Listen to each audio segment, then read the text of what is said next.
Welcome back to the Don't Wait for Your Wake Up Call podcast. Melissa Deely here, your host of the show. And this is the first of 4 episodes on the topic of stress. And stress is such an important topic because we all have stress in our lives. But right now, the world is the most stressed out it's ever been. And that is even pre-COVID. And we look around and we see everyone else just as stressed as we are, and we discount it and consider it normal.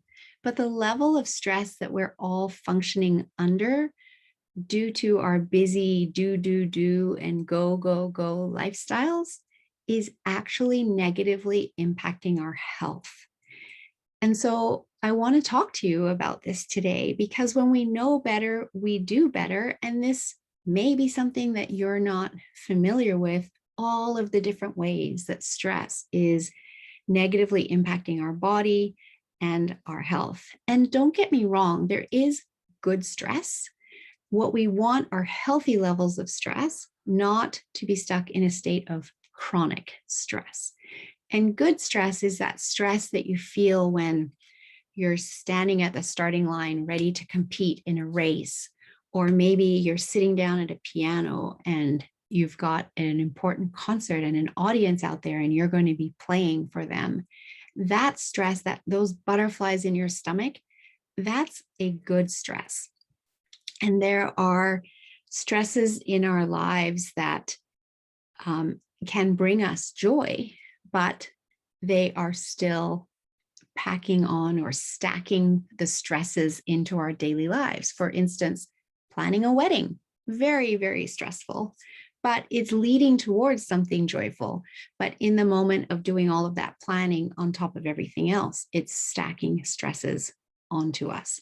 And our stresses do stack, and you may not feel stressed out, but your physiological body can be showing signs of stress. And we can run lab tests to determine that.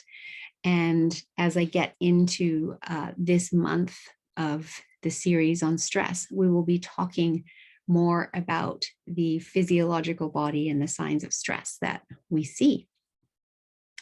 So first of all, I just want to start off with, did you know that 90% of all doctor's visits are actually stress related? So stress is actually breaking down the health of our gut, and 70% of our immune system is housed in the gut. So if our gut health isn't there, our immune health is weakened, and therefore we get sick. And so 90% of all doctor's visits can be traced back to stress. We also know that 77% of people are struggling with physical effects of stress daily. So whether that's how stress is impacting the brain and creating poor memory recall or brain fog, or maybe it's physical pain in the body, lower back pain or other types of pain in the body triggered by stress. 83% of people are stressed at work. That number is pretty high. I really, truly wish more people loved what they did. We work hard. We work generally 40 hours a week, if not more. Finding something that we love is obviously going to be lowering the stress that we're experiencing at work. But so many people don't love what they do. They feel stuck in their role, that they need to stay there in order to earn the income, in order to live the lifestyle that they want to live, and they don't love the work. And that in and of itself can be very stressful. We also know that 60% of all diseases are caused by stress. And as I mentioned just a minute ago, stress breaks down the health of our gut. And thousands of years ago, Hippocrates said, all disease starts in the gut. And what he said all those years ago, modern science is only just proving to be true in recent years, in the last decade. So when our gut isn't healthy, we are more prone to diseases. We have inflammation in the body, and that inflammation triggers cells to turn on disease. Diseases that we're predisposed to through genetics but that don't have to be turned on unless we create the environment inside our body to trigger those genes to be turned on. And that happens when we have inflammation triggered by stress, but also triggered by toxins that I talk a lot about, and poor sleep and antibiotics and other things as well. But a big part of that is stress. Stress causes degeneration in the area of the brain responsible for self-control. And I find this really interesting because we all know the term road rage and may have experienced road rage. I haven't experienced it directed at me, but I've witnessed it. And at the time, it kind of made me wonder, is that person behave like that all the time? Or was it the straw that broke the camel's back that triggered them to behave that way? And invariably, it is likely that it was that stress that tipped the lever and had them absolutely lose it. And afterwards, I'm sure they went away regretting it. Couldn't believe they behaved that way because it's not who they are all the time. You also know that stress affects your ability to get good quality sleep. And it's a bit of a catch-22 because poor sleep makes us less resilient to stress, and higher stress results in poor sleep. So let's talk about the types of stress that we encounter in life. There's 3 primary stresses. Daily life stresses. For example, those are the stresses that you encounter just getting up and getting out the door to work and getting your kids off to school and getting meals on the table 3 times a day, 7 days a week, et cetera, et cetera. So those are your daily life stresses. Then you have major life events, which can cause stress. I mentioned weddings a few minutes ago, but it also includes changing jobs, moving cities, towns, countries. It includes funerals. It includes the birth of children, right? These are all major life events that in many cases are joyful. Obviously, funerals are not, but we can also celebrate the life of whoever has passed. But they are stressful in and of themselves. And then lastly, we have physiological stresses. That's the chronic pain in your body that you may feel, gut problems, hormone imbalances, thyroid imbalances, food allergies and intolerances, and our toxic load. And we have 4 ways people experience stress. So there's biological or chemical stresses in the processes of the body. We have mental and emotional stresses in our thoughts, our beliefs, our feelings, as well as spiritual stresses in our sense of connection to others and something greater, as well as structural stresses, the stresses that we feel in our muscles and our bones, particularly, when we work out and we're exercising, et cetera, we're much more aware of these structural stresses. So let's talk about the effects of stress on your body. When the body is under stress, we have increased cortisol production. And this can be associated with weight gain, especially in the belly, plus the inability to lose weight or gain muscle, and premature aging. We also have decreased nutrient absorption when we are under stress. And this is due to the fact that when we're under stress, we're in our chronic stress state, in our not in our parasympathetic nervous system is our rest and digest state, and our sympathetic nervous system is our chronic stress state. And when we're in that sympathetic nervous system, our body does not need digestion. In that moment, our brain is charged with keeping us safe, and it wants us to have the ability to fight or flee or freeze. And it's going to start ramping up the production of adrenaline and cortisol so that we can do that. But in order to ramp those up, it has to shut down other systems that aren't needed in that moment. And so it will shut down our parasympathetic nervous system, our rest and digest system, because in that moment of having to get to safety, we don't need or care about digestion, and we don't need or care about procreation. So we've got the increased cortisol production happening in order to get us to safety, as I mentioned. And then we have digestion shut down, which is why we have decreased nutrient absorption, because the body is not producing enzymes in order to break down food. The stomach isn't producing stomach acid in order to break down food. And we have decreased bile flow from the gallbladder because, again, digestion is switched off. And we have decreased oxygenation and gastrointestinal blood flow as a result. But how many times have you eaten on the run?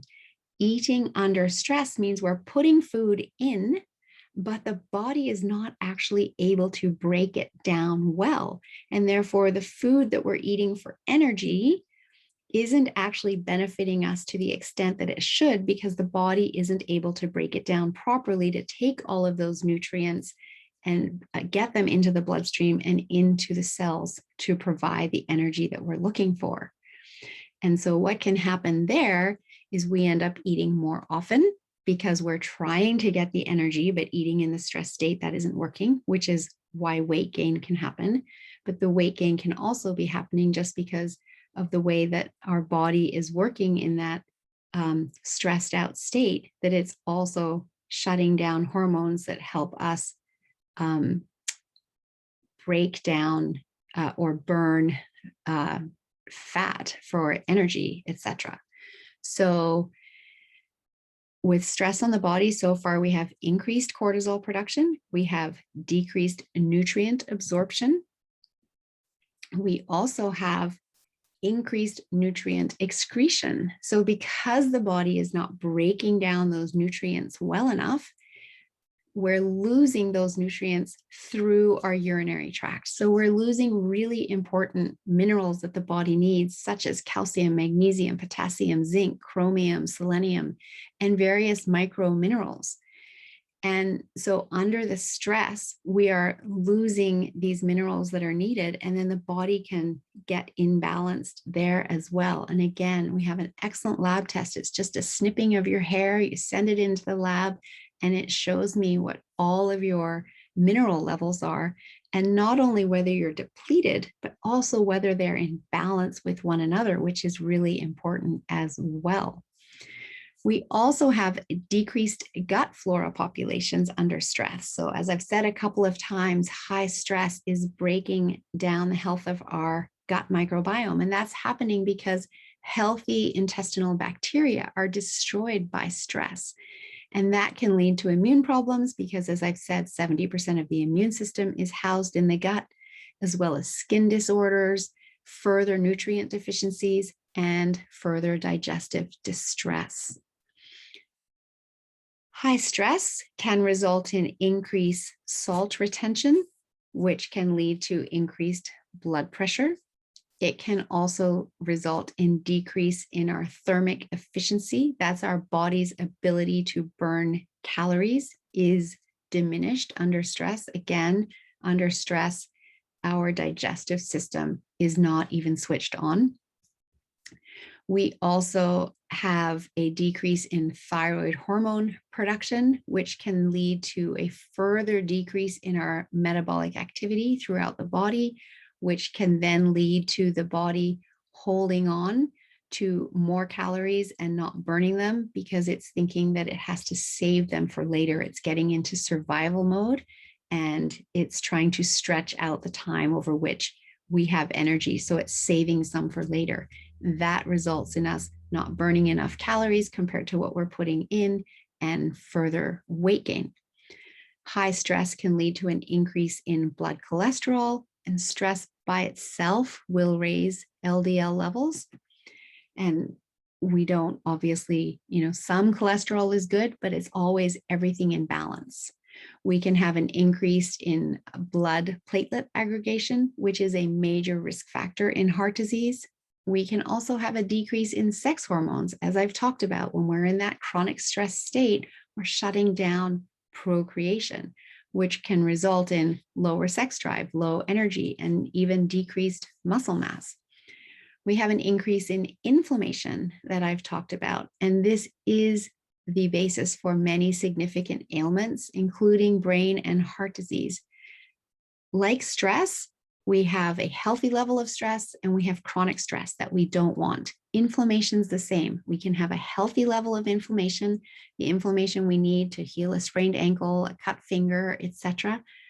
And we can have chronic inflammation, and we do not want chronic inflammation, but chronic stress can lead to chronic inflammation. Again, the body wants everything to be in balance. We can also have, under stress, an increase in gastric emptying time. So again, because digestion isn't turned on, the gut isn't happy, this can actually lead to constipation. And that is also a risk factor because our bowel movement is helping our body get rid of whatever we don't need from the food, as well as our toxins. And when we don't have past bowel movements, we end up having those toxins stay in our body for even longer than necessary. And nobody wants that, right? So constipation is a real health issue and something that needs to be addressed and not ignored. But on the flip side of that, for some people, high stress can result in a decrease in gastric emptying time, meaning that everything moves through us much more quickly and comes out as diarrhea. And again, nobody wants that, and is a clear sign that the digestive system and our gut health are not happy. And that is what's triggering either the constipation or the diarrhea. And one area to look at as being a root cause of that is the stress level in your life. High stress can lead to an increased swallowing rate. And so you've probably experienced that as well, that nervous stress of, again, before a competition, before some kind of, even speaking to a public audience, you may notice that you swallow more often. And so that is a sign of higher stress, and it can also cause digestive upset. And then high stress can also increase the number of food sensitivities or intolerances or even allergies that you are coping with. Because again, when digestion is shut down and the gut isn't happy, the toxic load is high, we hit a tipping point. And the body's kind of like, I'm trying to cope with all of this. I can't keep coping with this food that you keep putting in as well. So you hit a tipping point, and then it shows up as an intolerance as your body is speaking to you and trying to get you to do something differently. So in a nutshell, it means that stress is affecting your brain, your hair, your muscles, your lungs, your heart, your stomach, your bones, your sex drive, your digestive system, your skin, and your immune system. It's affecting all aspects of your body. And so it's something that is really important to be addressing, because if you don't, your body will really start talking to you with symptoms that start to slow you down and start to have you unable to function at the level that you have been, and you start to feel crappy. And there's actually 7 stages to burnout, and there's a lot of people who suffer burnout. And this burnout is basically HPA axis maladaptation. And the HPA axis is the hypothalamus and the pituitary gland and the adrenal gland not working well together, causing this maladaptation of this axis and leading to a state of burnout. And so I just want to share the states of burnout for you so that you can understand it. Stage 1 is called the initial alarm stage, and it's where we have high cortisol. Remember that chronic stress state, the body's starting to produce cortisol, and high DHEA, which is another of our sex hormones. They're both high, and the body is ramped up in response to this initial stress on the body. Now, at this point, you're probably actually feeling really good and full of energy. And so it's really rare to see somebody going to the doctor or complaining about how they're feeling. In fact, in this state, you feel like you can do anything. But be careful, because this can lead to the next stage, which is known as ongoing alarm. And in this stage, you also have high cortisol, but now your DHE levels have dropped down to normal. And the body is starting to show the first signs that it is not able to keep up with the ongoing stress. The third stage is called chronic alarm.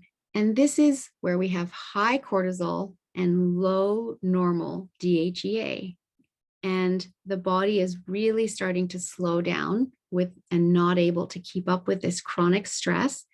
And you may be starting to realize something's going on and I need to go and see a doctor or a naturopath or an integrative health practitioner to get some help, because something isn't quite right. At this stage, you're potentially feeling tired and wired. So you're tired through the day, but then when you want to go to sleep, you're wide awake and alert. So you're struggling with sleep issues now. There may be some anxiety creeping in. Weakened immunity is happening. You're getting sick more often. And there's highly likely estrogen imbalance or estrogen dominance, as well as exercise intolerance. So you're getting more tired doing the exercise that you used to do. You can't do as much as you were doing before. And there's definitely inflammation in the body. Then we go into stage 4, which is the initial resistance stage. And now we have normal cortisol levels and low DHEA. And in this state, the body is really not able to keep up.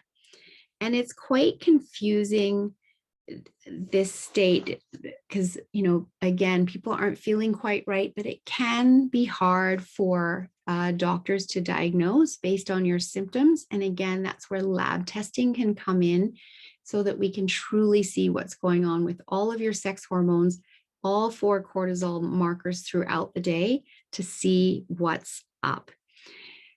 This person typically has cortisol that is pretty much the same from noon until bedtime, because the body is just not keeping up anymore. And very often morning cortisol is quite low. And so waking up, you feel like you just don't have any energy at all. And you will have symptoms of exhaustion, fatigue, anxiety, and for sure sleep issues at this point.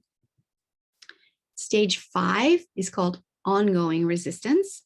And it's the state where there's low cortisol now because the body isn't able to produce enough cortisol anymore, right? And then normal DHEA. And this is where the body is no longer even attempting to try to keep up and adapt to chronic stress. It just has no reserves left. They've been used up. And again, this is a very tired and wired state where during the day you are feeling tired and exhausted all day, but at bedtime you're feeling wired. And again, in the morning, you have low cortisol, and we need cortisol in the morning to give us that energy, but your body's not producing it. So you're waking up and you're still feeling exhausted. Then we go into stage 6, which is called the last stand. And this is a state also of low cortisol and then high or high normal DHEA. And in this state, again, it's fairly rare to see, but the body's last stand effort to combat chronic stress is happening. And that's why the DHEA is actually going up now. And there's emotional stress, there's toxins on the body, there's pain, there's inflammation, there's lack of sleep for quite some time now. This can often be seen in new moms, just because adapting to life with a new baby that isn't sleeping can put the body into this state. And you might also be feeling more anxiety, overwhelm, irritability, sleep issues, and a host of other inflammatory issues in the body.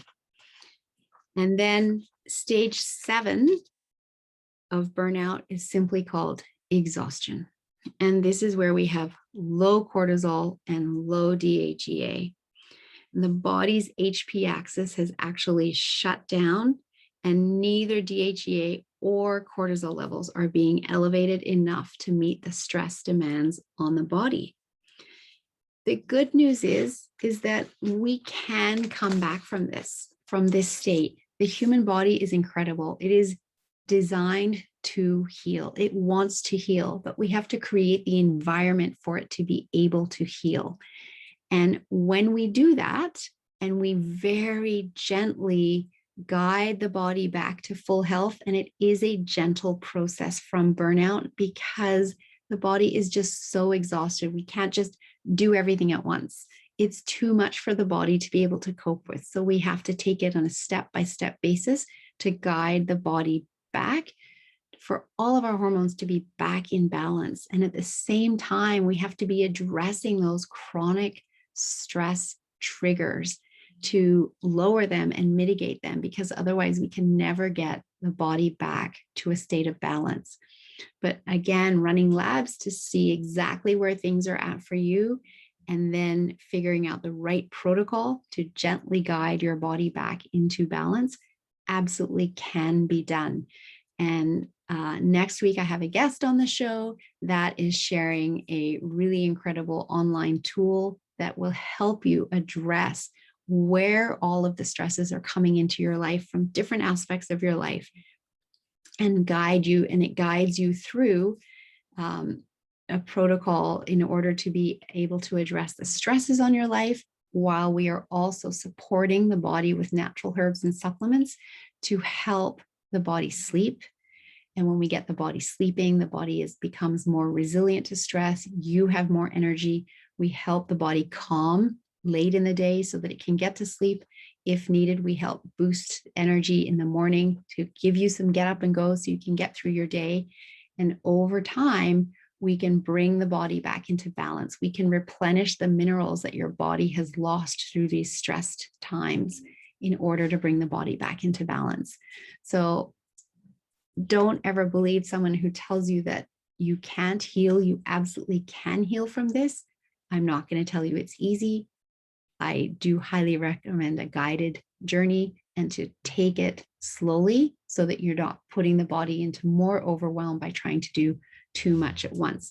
So thank you for joining me here today. I hope you join me again next week as we talk about this assessment tool. And then the week after that, I'll be coming back and guiding you more through the topic of stress as we talk about sleep and diurnal rhythms and optimizing that, as well as self-care, the importance of that, and tips for taking action to lower the stress in your life.